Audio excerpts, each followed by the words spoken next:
இப்போ இருக்க கரண்டான situation பிஎஸ்என்எல்லோட internet speed எந்த அளவுக்கு இருக்குது அப்படிங்கிறத பற்றி இந்த வீடியோவில் ஃபுல் ஃப்ளெஜாக பார்த்துருவோம். ஸோ உண்மையை தெளிவாக சொல்ல போகிறோம். இப்போ இருக்க கரண்ட் சிச்சுவேஷன் பார்த்தீங்கன்னா பிஎஸ்என்எல்லோட இன்டர்நெட்டை எந்த அளவுக்கு பாதிச்சிருக்கு, அதில் வந்து ப்ரோஸ் அதிகமாக இருக்கா கான்ஸ் அதிகமாக இருக்கா அப்படிங்கிறத பார்த்தலாம். இப்போது இந்த மொபைலில் பார்த்தீங்கன்னா பிஎஸ்என்எல்லோட நெட்வொர்க் தான் நம்ம வந்து கனெக்ட் பண்ணியிருக்கோம்னு சொல்ல முடியும். பிஎஸ்என்எல்லோட சிம் தான் ஆக்டிவில் இருக்குது.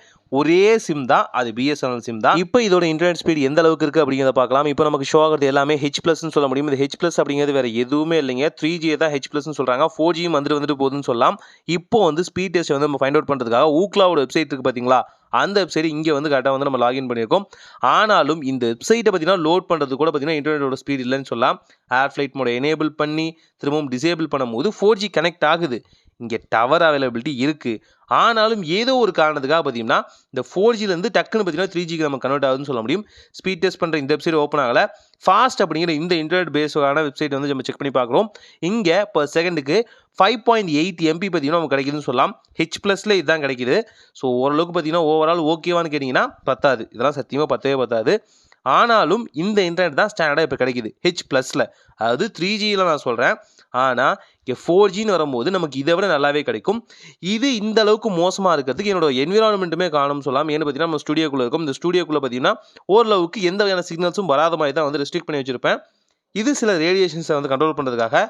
அதனாலையும் இதோட டவர் இப்படி இருக்கிறதுக்கு வாய்ப்புகள் உண்டு. ஆனாலும் இதுதான் இப்போ கரண்ட் சிச்சுவேஷன் எல்லா இடங்கள்லையும். இதுக்கான காரணங்களாக அவங்க சொல்லக்கூடியது பல விஷயங்கள். அதில் ஒரு விஷயங்கள் பார்த்தீங்க அப்படின்னா 3G டவர்ஸை கொஞ்சம் கொஞ்சமாக க்ளோஸ் பண்ணிட்டு இருக்காங்க. காரணம் பார்த்தீங்கன்னா 4G வந்து ஃபுல்லாக ரோல் அவுட் பண்ணணும் அப்படின்னா 3G டவர்ஸை வந்து கொஞ்சம் கொஞ்சமாக ரிமூவ் பண்ணால் தான் முடியும் அப்படிங்கிற ஒரு தவறான புரிதலுக்கு அவங்க வந்துட்டாங்கன்னு சொல்ல முடியும். வோல்ட் சேவை பார்த்தீங்கன்னா 4Gயில் கொடுக்க போகிறோம், அதுக்கு 3G டவர்ஸை கொஞ்சம் கொஞ்சமாக நாங்கள் வந்து காஸ்ட் கட் பண்ணுறதுக்காக வந்து மெயின்டெனன்ஸ்க்காக எடுத்துக்கிட்டு இருக்கோம் அப்படின்னு சொல்கிறாங்க. 5Gயும் ரோல் அவுட் பண்ணுறோம் அப்படின்னு சொல்லிட்டு டெல்லியில் பல இடங்களில் பார்த்தீங்கன்னா ரோல் அவுட் பண்ணுறதா சொல்லியிருக்காங்க. ஆனாலும் அவங்க 3G டவர்ஸை மெயின்டைன் பண்ணாது தான் இந்த நெட்வொர்க் இவ்வளோ மோசமாக போகிறதுக்கான காரணம்னு சொல்லலாம். லிட்ரலி நாம் இப்போ 2Gயை தான் யூஸ் பண்ணிகிட்டு இருக்கோம், 3G கூட இல்லை. ஸோ இந்த நிலைமை சீக்கிரமாக மாறினா சந்தோஷமாக இருக்கும். என்னோடய ரூம், என்னோடய என்விரான்மெண்ட் இதை தாண்டி போனால் 4G கிடைக்கும், அது இல்லைன்னா சொல்ல.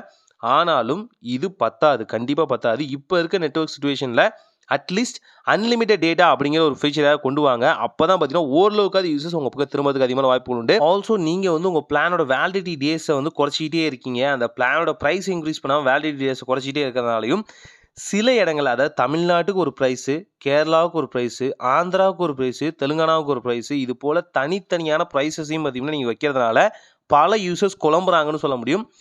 ஸோ இதுக்கு சீக்கிரமாக ஒரு விதிவிலக்கு வந்தால் நல்லா இருக்கும்னு தோணுது. ஸோ உங்கள்கிட்ட இருக்க குறைகளை நீங்கள் நிறைவு பண்ணால் மட்டுமே தான் உங்களோட யூசர் பேஸ் வளரும். இல்லைன்னா டெலிகாம் இண்டஸ்ட்ரியில் எப்பேற்பட்ட ரெவல்யூஷனும் நடக்காது. SpaceX வந்துக்கிட்டு இருக்காங்க, அதுக்கு முன்னாடி விழிச்சுக்கோங்க.